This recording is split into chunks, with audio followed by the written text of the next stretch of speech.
잘 알려진 이재만 창조과학 사역자가 미국 애리조나 피닉스에서 세미나를 인도할 때였습니다. 세미나의 주제는 하나님의 창조 원리였는데요, 우리는 보이는 것 중에 하나가 아니라 보이지 않는 하나님의 형상으로 창조되었고 보이는 것은 우리가 다스리는 대상입니다. 이 말로 세미나를 마칩니다. 그런데 한 청년이 진지한 표정을 지으면서 왔는데 자기는 애리조나 주립대학에서 사회과학 박사학위 논문을 발표할 예정인데 철학 분야로서 실증주의에 관한 것이라고 그렇게 말을 시작을 합니다. 그러면서 어떤 것이 옳은 것이라고 하면은 그 철학을 사람에게 적용했을 때는 보편적인 성과가 있어야 되는데 그렇지 않을 때 저는 딜레마에 빠지게 됩니다. 그런데 그는 친구 권유를 받고 이 창조과학 세미나에 왔는데 창조과학이라고 하는 말에서 지금까지 풀지 못했던 어떤 것에 대한 실마리를 풀 수 있는 것 같은 예감이 들었다는 겁니다. 창조과학이라고 하는 것이 사실임이 마음에 와닿고 사람은 보이지 않는 하나님의 형상이라고 하는 머리털 나고서는 처음 듣는 그 알듯 모르듯한 말 속에서 바로 실마리를 찾았다는 겁니다. 그래서 말을 이렇게 이어갑니다. 인간이 하나님의 형상이라뇨? 제게는 이것이 필요했습니다. 인간이 하나님의 형상임을 알게 되니까 왜 많은 철학들이 우리 삶을 바르게 인도하지 못하는지를 알게 되었습니다. 인간을 연구하는 학문이 인간이 누구인가라고 하는 정의를 빠뜨리고 있으니까 제가 고뇌할 수밖에 없죠. 대부분의 철학은 인간을 보이는 것 중에 가장 고등한 동물로 취급하죠. 특별히 우수하기는 하지만 그래도 동물 중에 하나라고 전제를 해버리는 이런 논리는 모두 진화론에서 나온 것이 맞지요? 고뇌하던 젊은 철학자는 진화론의 치명적인 결점을 스스로 찾아낸 것입니다. 그리고 현대 철학 사조의 문제점들을 조목조목 지적하는데 그의 말 속에는 참 지식에 대한 목마름이 시원하게 풀려나가는 기쁨이 넘쳤고 신기하게도 성경적 관점과 아주 정확하게 일치를 하더라는 겁니다. 중심의 문제가 전제가 해결되고 나니까 전체를 보게 되더라는 겁니다. 이는 철학도만의 이야기가 아니라 샌디에고에서 인류의 기원에 대한 세미나를 할 때도 한 정치학도도 같은 이야기를 하더라고 합니다. 정치학, 그것은 결국 인간을 다루는 학문인데 사람이 누군지 모르고 시작하니 문제가 풀리겠습니까? 그럼 진화론이 무엇입니까? 하나님의 형상대로 창조된 인간을 사람의 탈을 쓴 원숭이로 바꾸는 것입니다. 하나님을 닮아가고 모든 피조물을 다스려야 될 존재가 하나님을 버리고 오히려 피조물을 따라가는 존재로 전락한 꼴입니다. 이 진화론은 인간을 다루는 다른 모든 학문에도 심각한 영향을 주었고 아직도 많은 인본주의 학문은 이 굴레에서 허우적대면서 연구를 계속해 가는 가운데 이 세계는 있습니다. 정말 인간이 누구인지를 알기를 원합니까? 내가 누구인지를 알기를 원한다면 우리는 하나님께로 성경으로만 돌아가야 우리들이 답을 얻는 겁니다.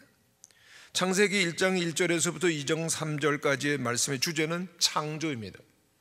창세기 1장 27절은 이렇게 증언합니다. 하나님이 자기 형상 곧 하나님의 형상대로 사람을 창조하시되 남자와 여자로 창조하시고, 창조물 중 가장 중요한 것은 동물도 식물도 아닌 인간입니다.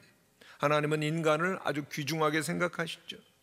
마치 하나님은 인간을 하나님처럼 생각해 주셨습니다.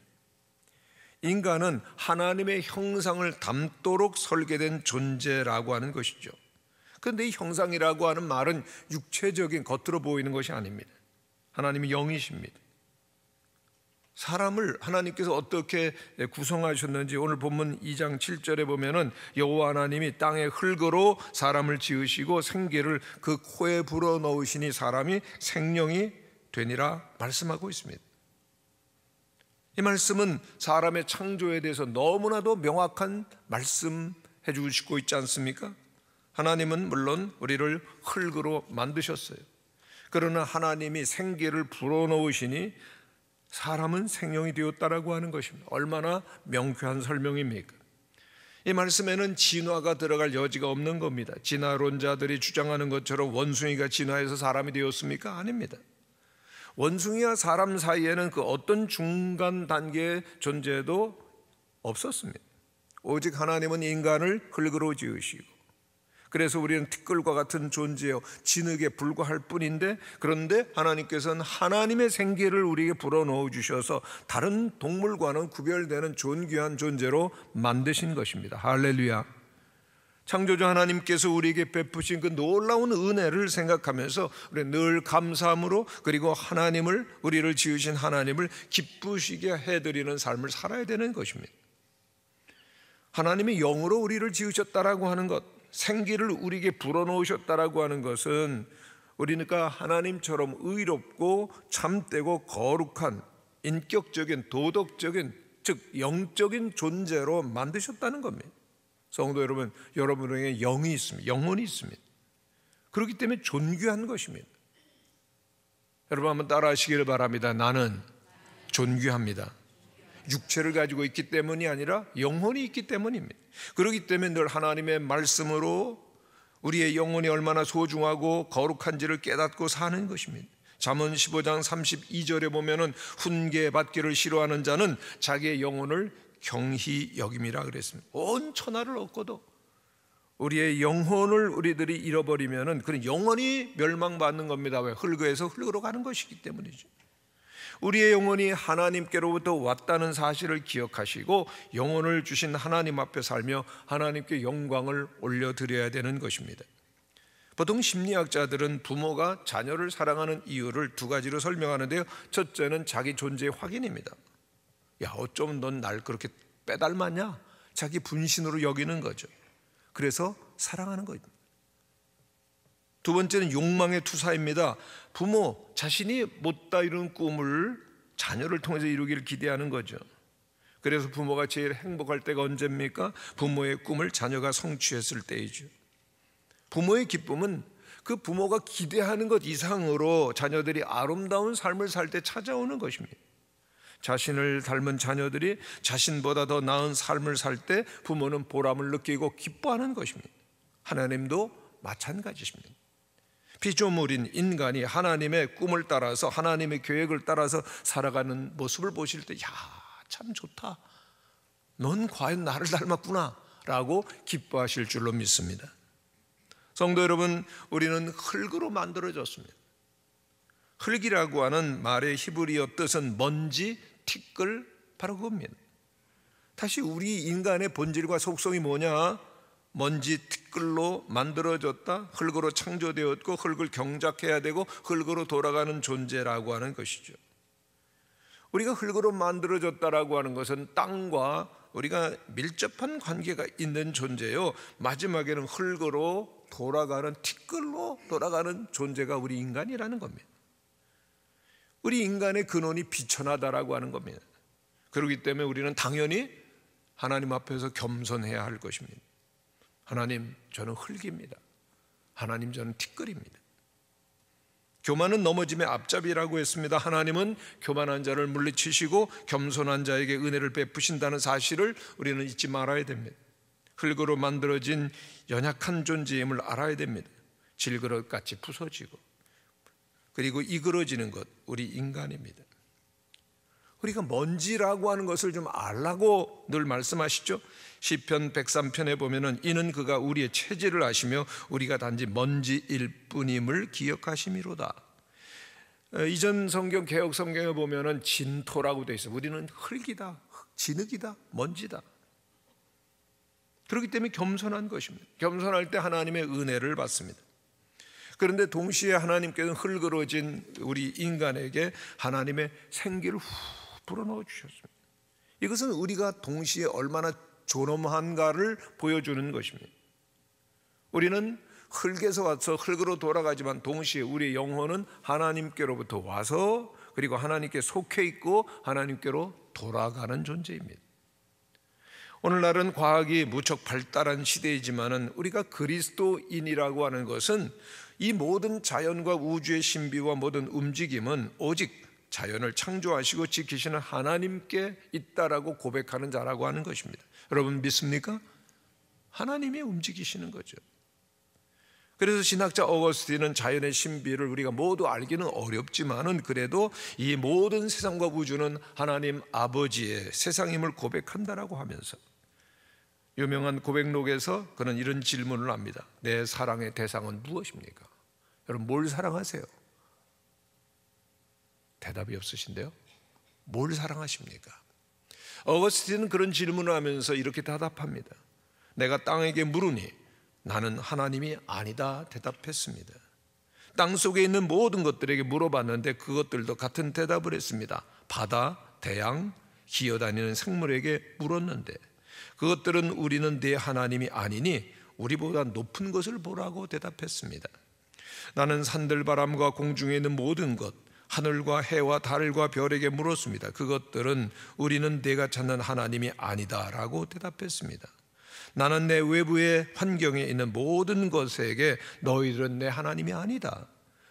그러니 내 하나님에 대해 말해주렴, 그분에 대해 무언가 말해주렴 부탁했습니다. 그것들은 큰 소리로 그분이 우리를 지으셨습니다. 우리는 하나님이 아닙니다. 그분이 우리를 지으셨습니다라고 외쳤습니다. 아멘이십니까? 성도 여러분, 따라하시기를 바랍니다. 하나님이 우리를 지으셨습니다. 할렐루야. 하나님, 우리의 창조주 하나님이 우리를 지으셨다라고 하는 것입니다. 한 신학자는 이렇게 말합니다. 인간이 하나님이 창조주시요 자신이 피조물임을 진정으로 인정할 때만 하나님을 찾고 기도합니다. 그러면서 주인과 손님의 비유를 들었습니다. 우리 인간이 스스로 우주의 주인이라고 생각하고 하나님을 손님 정도로 생각한다면 그는 결코 기도하지 않는다는 겁니다. 왜 기도하지 않느냐? 하나님을 별로 대중스럽지 않게 여기기 때문이죠. 시편 121편은 노래합니다. 내가 산을 향하여 눈을 들리라. 나의 도움이 어디서 올까? 나의 도움은 천지를 지으신 여호와에게서로다. 그렇습니다. 겸손히 이 모든 우주는 천지를 지으신 하나님이 주인이시요 우리가 주인이 아니요 손님은 하나님이 아니라 우리라고 하는 것을 우리가 인정할 때만 기도가 가능하다라고 하는, 예배가 가능하다라고 하는 겁니다. 요한계시록 4장에 보면은 24장로들이 보좌에 계신 하나님께 찬양을 올려드리는 장면이 나옵니다. 우리 주 하나님이여 영광과 존귀와 권능을 받으시는 것이 합당하오니 주께서 만물을 지으신지라 만물이 주의 뜻대로 있었고 또 지으심을 받았나이다. 할렐루야. 이는 무슨 고백이죠? 우리가 하나님이 아니라는 겁니다. 내가 주인이 아니라는 것입니다. 하나님이 우리를 지으셨고 우리는 손님입니다라고 인정하는 사람의 감격 어린 찬양인 것입니다. 그렇습니다. 성도 여러분, 우리가 믿는 하나님이 우리를 지으신 창조이심을 진심으로 인정할 때 우리는 하나님께 나가며 기도하며 영광을 돌릴 수 있는 것입니다. 성경은 계속 설명하죠. 8절에 보면은 여호와 하나님이 동방의 에덴 동산을 창설하시고 그 지으신 사람을 거기 두시니라. 하나님은 사람을 지으셨습니다. 에덴 동산에 두십니다. 에덴이라고 하는 뜻은 즐거움, 기쁨, 쾌락, 복락이란 뜻이고 에덴 동산은 그야말로 낙원 중의 낙원이죠. 하나님께서는 그곳에 보기에 아름답고 먹기에 좋은 열매가 풍성한 온갖 종류의 나무들이 나게 하십니다. 그리고 동산 가운데는 생명나무와 선악을 알게 하는 나무가 있었습니다. 동산에는 인간이 필요한 모든 것들이 다 준비되어 있었던 것입니다. 그런데 창세기 2장 16절 17절을 보면은 하나님께서 아담에게 아주 중대한 명령을 하십니다. 여호와 하나님이 그 사람에게 명하여 이르시되 동산 각종 나무의 열매는 내가 임의로 먹되 선악을 알게 하는 나무의 열매는 먹지 말라. 내가 먹는 날에는 반드시 죽으리라 하시니라. 선악을 알게 하는 나무인데 선악을 알게 된다. 이거 뭐 당연한 것 같지만은 아닙니다. 선악을 분별한다라고 하는 것은 인간이 선악을 구분하고 판단하겠다라고 하는 뜻이죠. 그런데 그것은 하나님의 권한인 것입니다. 무엇이 선이고 악이냐 하나님이 정하십니다. 그런데 인간이 스스로 선악을 따먹었으니 하나님의 명령에 불순종하고 거역한 것입니다. 아담과 하와는 왜 선악과를 따먹습니까? 사단이 저거 먹으면 너 하나님같이 된다, 눈이 밝아진다 그랬죠. 그러니까 그는 스스로 하나님처럼 되려고 하는 교만한 마음과 분에 넘치는 생각 속에서 의도적으로 하나님의 명령에 불순종했던 것입니다. 성도 여러분, 생명이 되었다라고 하는 것은 살아있는 영이 되었다는 것이죠. 우리는 본래 영적 존재라고 하는 것입니다. 그런데 그 선악과를 따먹고 타락한 이후 인간은 육신이 되고 맙니다. 창세기 6장 1절 이하에 있는 말씀을 보면 사람이 땅 위에 번성하기 시작할 때 그들에게서 딸들이 나니 하나님의 아들들이 사람의 딸들의 아름다움을 보고 자기들이 좋아하는 모든 여자를 아내로 삼는지라. 여호와께서 이르시되 나의 영이 영원히 사람과 함께 하지 아니하리니 이는 그들이 육신이 됨이라. 그러나 그들의 날은 120년이 되리라 하시니라. 인간은 하나님의 영의 인도를 받아서 하나님이 기쁘시는 삶을 살아야 되는데 자기가 좋아하는 대로 자기 중심으로 육신적인 삶을 살아갈 때 하나님 선언하셨어요. 나의 영이 영원히 사람과 함께하지 아니하리니 이는 그들이 육신이 됨이라 그러시다. 인간의 범죄로 말미암아서 인간은 하나님의 거룩한 생기와 형상을 잃어버리고 죄인이 되고 만 것입니다. 인간의 불행이죠. 오늘 우리들이 이 땅에서 경험하는 모든 불행과 어두움과 죄악과 죽음은 그 죄의 결과입니다. 그러나 성경은 복음을 우리에게 전하고 있습니다.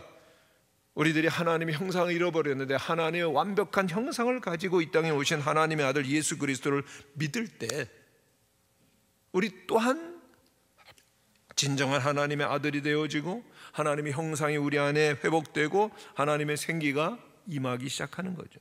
성경은 말씀합니다. 영접하는 자, 곧 그 이름을 믿는 자들에게는 하나님의 자녀가 되는 권세를 주셨으니 믿습니까? 그렇습니다. 다 하나님을 떠나서 주인이 되고 어둠과 사망의 권세 아래 있게 되었는데 예수님이 이 땅에 오셔서 믿는 자의 모든 죄의 문제를 십자가에서 해결하시고 성령을 보내주셔서 우리들은 성령이 하나님의 생기가 다시 함께하는 사람이 된 것입니다. 그리스도인은 신령한 자, 하나님의 생기 성령이 임하시는 성전이 된 것입니다. 이것이 회복이죠. 잃어버렸던 하나님의 형상을 회복하고 하나님의 영이 이제 우리 가운데 함께 하셔서 신령한 자가 됐습니다. 사도 바울은 이렇게 말하죠. 만일 너희 속에 하나님의 영이 거하시면 너희가 육신에 있지 아니하고 영에 있나니 누구든지 그리스도의 영이 없으면 그리스도의 사람이 아니니라. 하나님의 거룩한 영이 여러분 안에 거하십니다. 거룩하게 살아야죠. 하나님을 바라보며 살아야죠. 창조과학자 이재만 사역자의 얘기를 들었는데 이분의 간증입니다.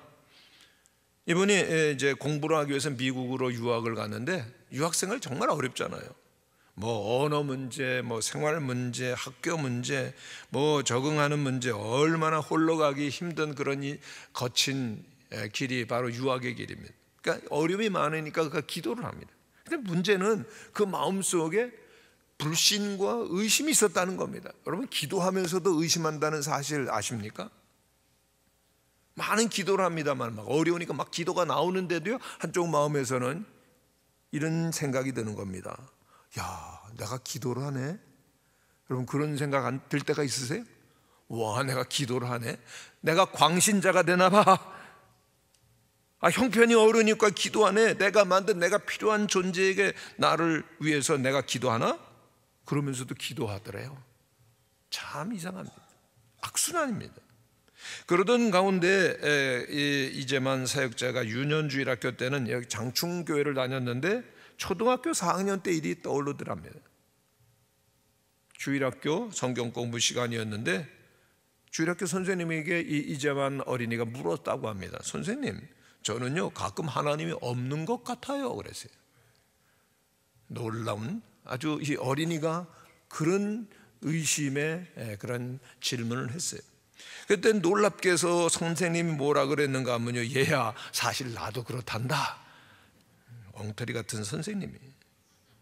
그 다음 무슨 생각이 드는가 하면요, 야 우리 부모님도 우리 장로님도 우리 목사님도 다 그런 궁금증을 가진 채로 교회를 다니시는구나라고 그렇게 생각하게 되고 그 후로는 하나님이 존재하심보다는 그러리라고 믿고 있는 내 자신이 더 중요한 것이라는 생각이 들더라는 겁니다.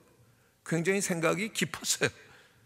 그런데 가끔 생각이 나죠. 그때 선생님이 분명히 하나님은 계시고 말고 나는 하나님께서 모든 창조하신 세상을 창조하심을 믿는단다, 아멘, 그랬더라면 자기가 청소년기의 교회를 떠나지 아니하고 더 일찍 예수님 만났을 것 같다라고 하는 겁니다. 선생님의 흐릿한 대답 때문에 그걸 핑계로 했지만은 교회 열심히 나가지 아니하고 의심과 불신을 품었는데 유학생활 때까지 이어지더라는 겁니다. 믿음이 얼마나 중요한지 모릅니다. 그런데 유학생활 가운데 현재 건국대 교수로 있는 정선호 교수님과 성경 공부를 하는 중에 창조자 하나님을 알게 된 겁니다. 믿게 됐어요. 큰 변화입니다. 내가 기도하는 대상이 내가 만든 하나님이 아니라 정말 나를 만드신 하나님이심을 깨닫게 된 겁니다. 그래서 내가 그분을 믿든 믿지 않든 그게 중요한 것이 아니라 나와 상관없이 하나님께서 동일하게 분명히 함께 계신다는 사실을 깨닫게 된 겁니다. 할렐루야. 완전히 자리가 뒤바뀐 거죠. 내가 아니라 중요한 것은 하나님이라는 겁니다. 사실을 믿게 됩니다. 믿고 있는 나보다 내가 믿든 믿지 않든 여전히 존재하시는 하나님, 그분이 중요한 것을 알게 됩니다. 그리고 성경이 놀랍도록 정확하고 하나님의 말씀이 믿어지며 믿음의 생활을 새롭게 시작하게 됩니다. 그리고 더 중요한 것은요, 바로 예수님께서 우리의 죄를 위해서 십자가에 달려 돌아가심을 믿게 된 겁니다. 죄는 누가 해결할 수가 있습니까? 죄인인 우리가 해결을 못합니다. 하나님께서만이 죄를 해결하실 수 있는데 내가 죄를 해결하겠다라고 어리석은 행동을 한 것을 알게 되고, 내가 죽어야 되는 대신에 나를 위해서 십자가에서 예수님이 돌아가시게 된 것을 알게 된 겁니다. 그리고 예수님을 통해서만 하나님께로 갈 수 있다는 것을 알게 된 겁니다. 그제서야 창조자 하나님을 만나고 하나님께서 나를 얼마나 사랑하시는지를 알게 되었고, 하나님은 창조주 위치에 계신 것만이 아니라 오늘도 예수님을 통해서 나를 사랑하시는 사랑의 창조주이심을 고백하게 됩니다. 성경 요한 1서에 있는 말씀을 우리 한번 같이 읽어보겠습니다. 시작.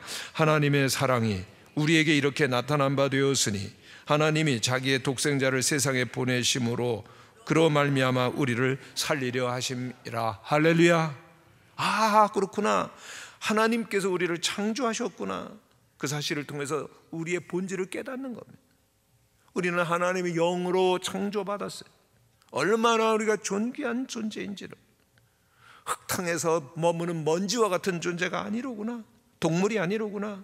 그렇기 때문에 하나님을 닮은 자답게 살기를 힘쓰고 형제들이 하나님의 형상임을 기억하면서 소중히 여기며 사랑해야 된다는 것이죠. 요한일서 4장 11절에 있는 말씀도 함께 읽겠습니다. 시작. 사랑하는 자들아, 하나님이 이같이 우리를 사랑하셨은즉 우리도 서로 사랑하는 것이 마땅하도다. 아멘이십니까?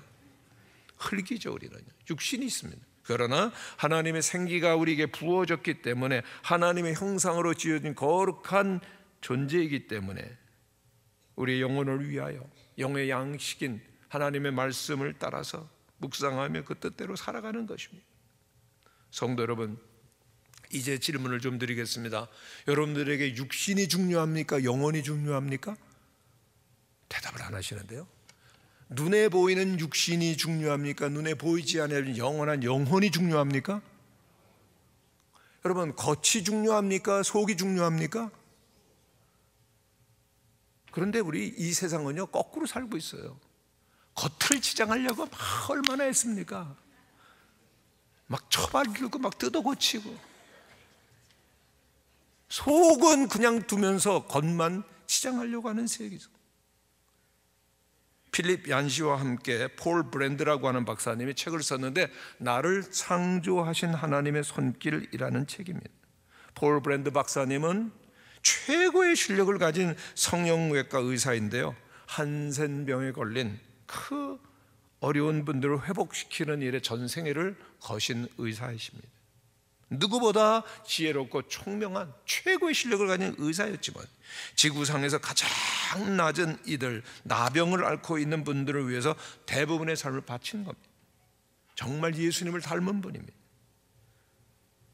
그는 가장 흉악한 모습을 가지고 있는 환자라 할지라도 그에게는 영혼이 있는, 그리고 소중한 하나님의 사람이라고 하는 확실한 믿음이 있었습니다. 오늘날 세상으로 어떻습니까? 겉에 보이는 아름다움, 부와 그리고 또한 힘을 떠받들지만은 하나님은 자기를 약하고 가난한 매력적이지 못한 환자들 가운데 살게 하셨다라고 고백을 합니다. 그러면서 이렇게 말합니다. 인간은 누구를 만나든지 상대방의 영혼 속에서 하나님의 형상, 즉 하나님의 흔적을 찾아 보여줄 아름다운 능력이 있다고. 그러나 어떤 사람들은 반대로 살죠. 하나님의 형상 무시합니다. 오직 겉으로 보이는 모습만 가지고 그리고 인간을 판단하기도 한다라고 말합니다. 그래서 그는 자기는 기도한다고 해요. 어떤 사람을 만나든지 그가 환자든지 그가 정말 흉악한 모습을 하고 있든지 그 내면에 있는 하나님의 형상을 보면서 그들의 삶을 회복하게 하는 일을 자기가 할 수 있게 해달라고 간절히 기도한다는 겁니다. 그와 함께 책을 쓴 그 유명한 기독교 작가 필립 얀시는 이 브랜드 박사님을 보면서 정말 불쌍한 사람, 불행한 사람들에게 예수님의 사랑과 생명을 전하는 선교사님 중에 선교사입니다. 의사이기 전에 하나님의 선교사입니다라고 그렇게 평가를 합니다. 성도 여러분, 우리도 마찬가지입니다. 여러분이 무슨 일을 하시든지 어디 있든지 하나님의 형상을 창조하시는, 하나님의 형상을 회복시키시는 그 창조하시는 하나님의 선교사로 사시는 은혜가 있게 되시기를 간절히 축원합니다. 여러분, 아무리 좋아 보여도 하나님 계시지 않으면 아름다운 것 아니면 추합니다. 하나님이 계셔야 아름답고 참된 세상이 되는 거죠. 그러면서 폴 브랜드 박사님은 우리가 서로에게 하나님의 형상을 보여주는 거울이 되십시다 라고 이렇게 얘기를 합니다. 한번 따라 하시기를 바랍니다. 우리가 하나님의 거울이어야 합니다. 우리가 하나님의 거울이 되어 상대방이 우리를 보면서 내가 하나님의 거룩한 사람이로구나 라고 그렇게 생각하면서 회복되게 하는 삶을 우리가 살아야 된다는 거죠. 그러면서 이런 예를 드는데요, 2차 세계대전 때 비행기 조종사들이 그 적기의 공격을 받고서 막 비행기가 불타버리잖아요. 빨리 탈출을 못해서 화상이 극심한 그런 얼굴을 되살리는 성형외과 수술팀에 자기가 들어갔다는 겁니다. 화상을 입으니까 얼굴이 막 얼룩이지고 막 그 성형 수술을 여러 차례 해도 얼굴이 막 코끼리처럼 되는 거예요. 그런 조종사들이 많았다는 겁니다. 그 얼굴이 그러니까 정말 나라를 위해서 그렇게 싸웠던 그런 엘리트 조종사들이었지만은 사회생활, 가정생활에 적응을 못하고 거절과 박대와 천대를 받는 일이 굉장히 많았다는 겁니다. 겉으로 판단하기 때문에 얼굴 보고. 그런데 그들을 대상으로 그 심리학자들이 두 집단을 추적해서 조사를 시작합니다. 한쪽 그룹은 애인이나 아내가 그 추하게 변화된 그 세월을 받아들이지 못하는 겁니다. 한때 영웅이었죠. 그 빨간 마호라 얼마나 대단한 조종사들, 매력이 있어요. 그랬던 상대에게 이혼을 요구하거나 말없이 떠나는 여인들이 있더라는 겁니다. 그런데 그런 대접을 받은 조종사들은 성격이 달라져 가지고 우울해지고 밤이 되서야 마지막에 외출을 하거나 그리고 집에서 할 수 있는 일거리를 찾는 그런 불행한 폐쇄적인 삶을 살더라는 겁니다.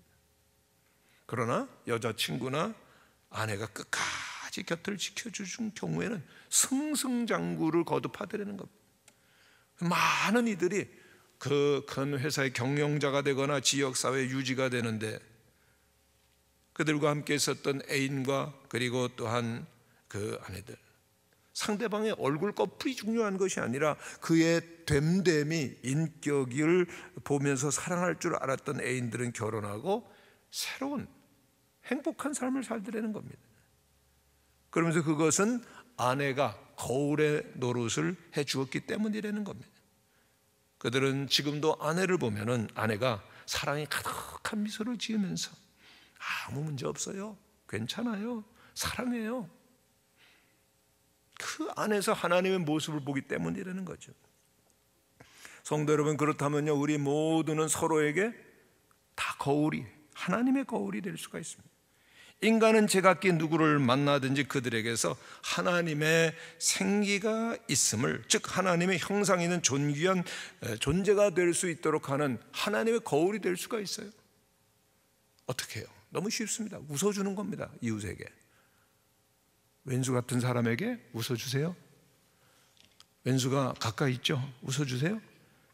사랑합니다. 존경합니다. 당신은 하나님의 사람입니다 라고 말하며 웃어주는 겁니다. 옆에 분에게 두 손 딱 이렇게 하면서 저처럼 하시기를 바랍니다. 당신 최고입니다. 진짜로 하세요. 진짜로. 정말 하나님의 형상을 닮은 최고의 사람 앞에 내가 있다는 사실을 우리들이 고백하게 되어질 때 그분이 감격하는 겁니다. 내가 하나님의 거룩한 사람이네. 그리고 삶이 달라지는 거죠. 성도 여러분, 우리에게 무엇이 필요합니까? 하나님의 영이 필요합니다. 거룩한 주님의 마음을 품고, 그리고 이웃들을 하나님의 사람으로 회복시키는 창조하시는 하나님의 손길이 되게 해달라고 우리들이 그 하나님의 생기가 있어야 되는데, 그를 위해서 우리들에게 기도가 필요한 것입니다. 성도 여러분, 우리를 지으신 하나님 아버지가 간절히 원하시는 존재가 되기를 원하십니까?